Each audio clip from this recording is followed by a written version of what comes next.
Eh, kaya ko to. Maglusan ka na. Lintik na. Lintik na kuan yun, bandido. Pinahamak kami tol. Buti na lang nakawala ako sa kamay ng mga bandido. Natundas ko sila. Ang kuan ko lang ay si Julio ba, kung okay lang ba siya ngayon. Tol, baka magtaka kayo tol na hindi kami nakapag-upload at nakapag-kuan talaga dahil sa sitwasyon namin na pinahamak kami ng bandido. Nabihag namin. Sobrang sakit ng katawan ko. Tinamaan ako ng mga orasyon tol. Tinanggap ko lahat sa katawan ko upang makatakas lang at mapas lang sila. Ang kaso lang, si Julio hindi ko alam kung saan ayun. Tik na kuan talaga yun na bandido yung na gusto tutulong sa amin. Dinala niya kami doon sa kanilang lungga. Biglang sumigaw. Naalir pa yung mga kalaban.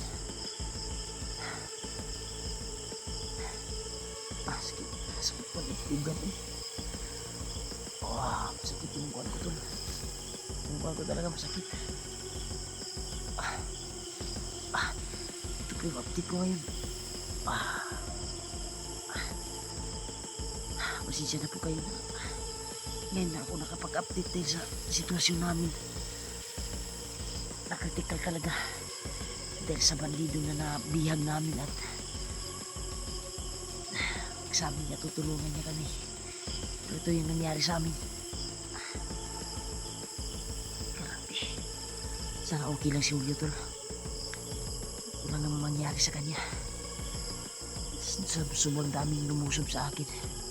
Hindi ko na agilap si Julio at natrap nila ako at nahuli at naligtas ko din yung sarili ko, pero buwis buhay yung pagligtas ko sa sarili ko tol. Dito na ako naka-video sa malayo na din sa kanila dahil sa pagtakas ko. Yung bag ko, itong bag ko ay nakuha ito ng bandido. Buti lang na agaw ko talaga. Akala na namin totoo na yung tulong ng bandido na yun. Hindi na tayo maniniwala talaga sa mga bandido na ito. Kailangan natudas talaga. Hindi yung katawan ko tol.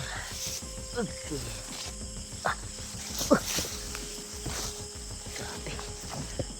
Napagkasulid yung tama ko.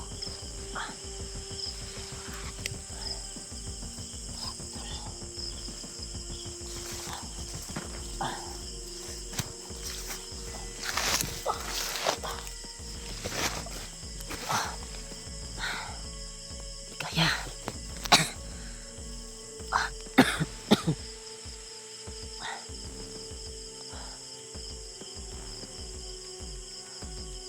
buti na hindi sila nakasunod.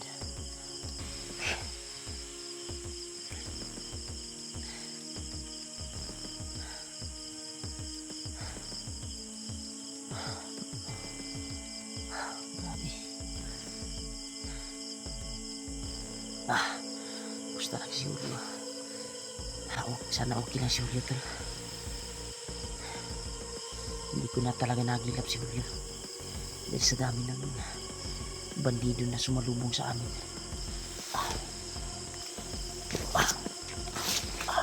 Grabe. Kakuan talaga. Napakasulit yung tama ko, pero kaya ko to. Kakayanin ko to. Nanginala ako tol sa pagtakbo ko talaga.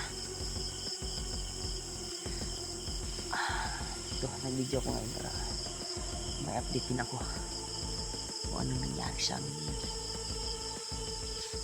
Ay, nakakapag talaga yan. Nabihag namin na bandido.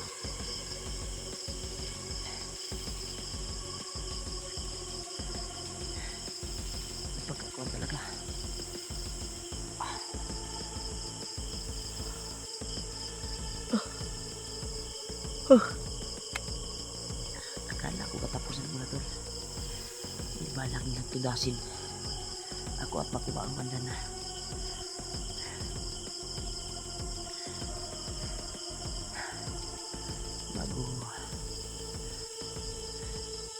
Bago nangyari yung trahedya na nangyari sa amin, si Kuya Bats ay nakontak ko at may sinabi sa akin na importante tungkol kay Lolo Ambo. Balak din ni Lolo Ambo ng makatulong kay Julius, pero subalit may lihim talaga na sinabi si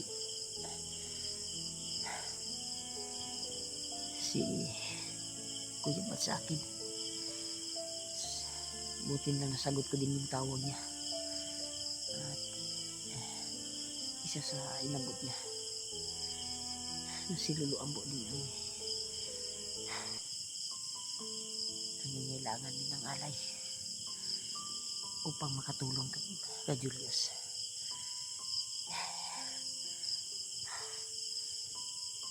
Dahil delikado ang kalagayan ni Julius ngayon.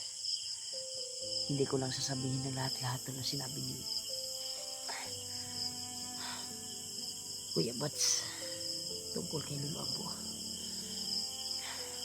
Kasi pero kung magtanong talaga kay tol kung ano talaga, i-direct message nila ako sa aking account, sa aking messenger. Grabe, napakakuan talaga tol. Akala ko na talaga katapusan ko talaga yung nangyari sa amin. Sana okay lang sila Kuya Bats. Ngayon, hindi ko pa nakakuan to lang kanilang video ngayon dahil sa nangyari din sa amin.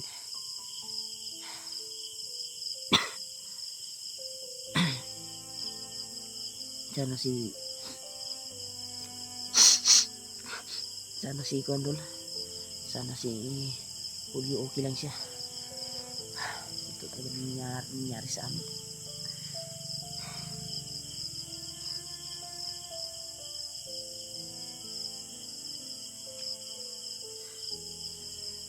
Kailangan makahanap tayo ng kuan dito.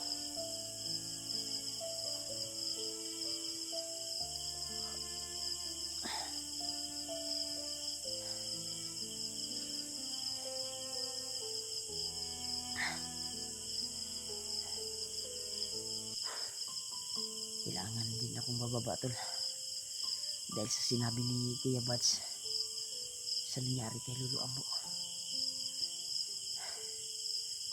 Dahil pumasok sa panaginip ni Kuya Bats pumasok sa panaginip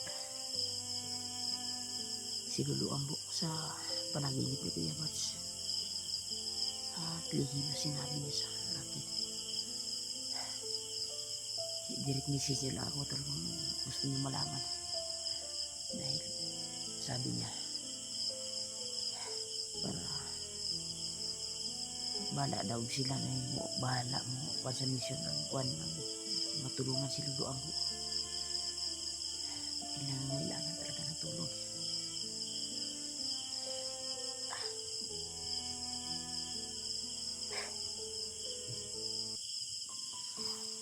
Ito po yung sitwasyon ko ngayon tol. Kailangan magkakon tayo dito.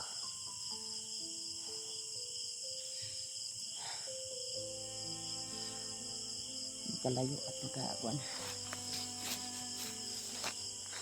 Sana mahanap ko si Julio din at ibang mga kasamahan. Pero may sinabi talaga si Kuantor, pababain ako ni Kuya Bats. Alang-alang sa kaligtasan ni Julius din.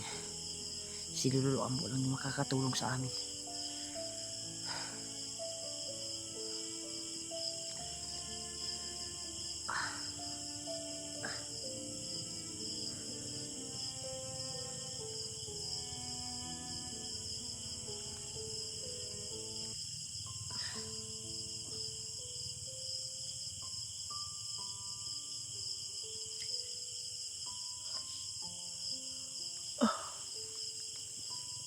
Yeah, napakasulit talaga yung tama ko talaga. I-share nyo itong video ko tol. Ito yung buwan ko ngayon dito sitwasyon. Nahihirapan ako sa buwan talaga. Na hindi pa bumalik yung lakas ko. Dahil sa pagtakas sa kamay ng mga bandido. May taling pula sa noo.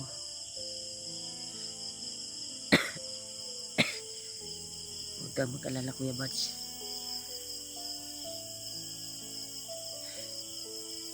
Natutupad yung sinabi mo sa akin. Alang-alang kay Lolo Ambo. Dahil siya lang yung makakatulong sa atin.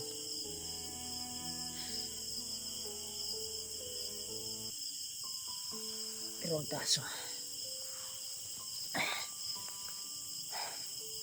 may nangyari kay Lolo Ambo.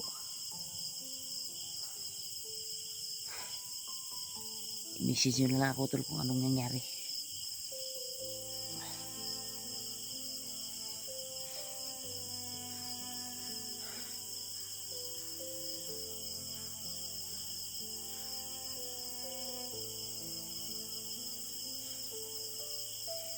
Kakayanin ko kasi makahulo ako dito. Dahil may mga aso tayo narinig. Sigurado ako yung hinahanap dito. Kakayanin ko to. Gapang tayo dito. Napagkakuan talaga.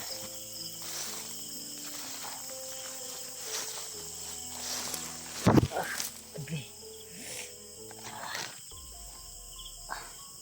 Yung katawan ko to. Pagdasal niyo po ako to na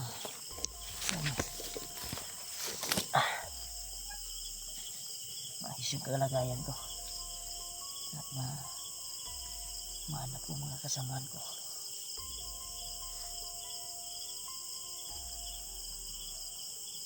Ang bala ko talaga.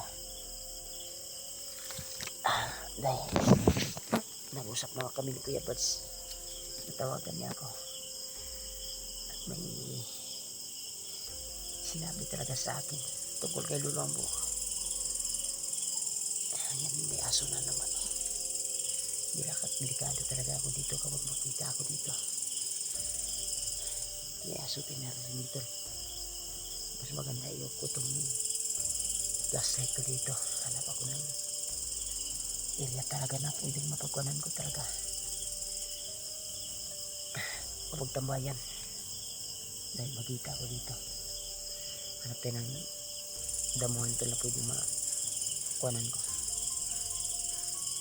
Mataguan para makapag-relax.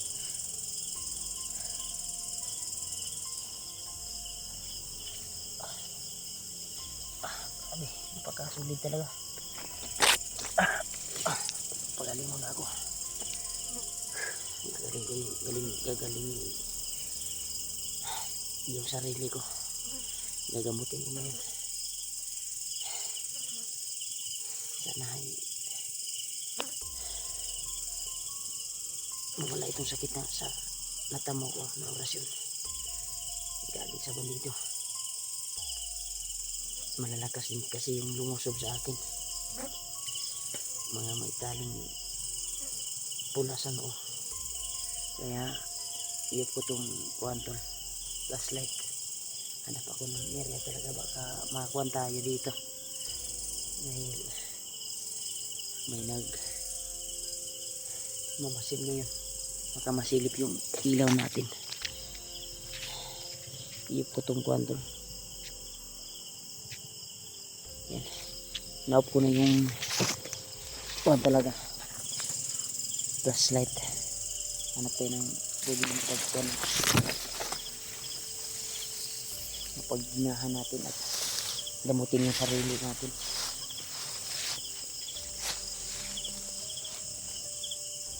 Puntasan niyo po ako tol. Grabe yung sitwasyon ko ngayon dito. Napakakuan talaga. Hirap.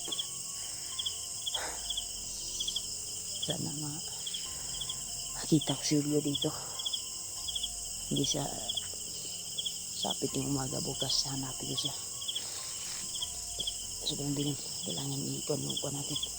Ipisin ko to. Dahil palagay ko may nagmamasin ngayon dahil nakarinig tayo ng tahol ng aso.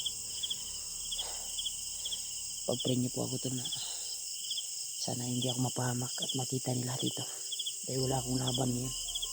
Dahil sa sitwasyon ko ngayon. Hanap talaga ako ng talaga area na pwedeng mapag-relaxan.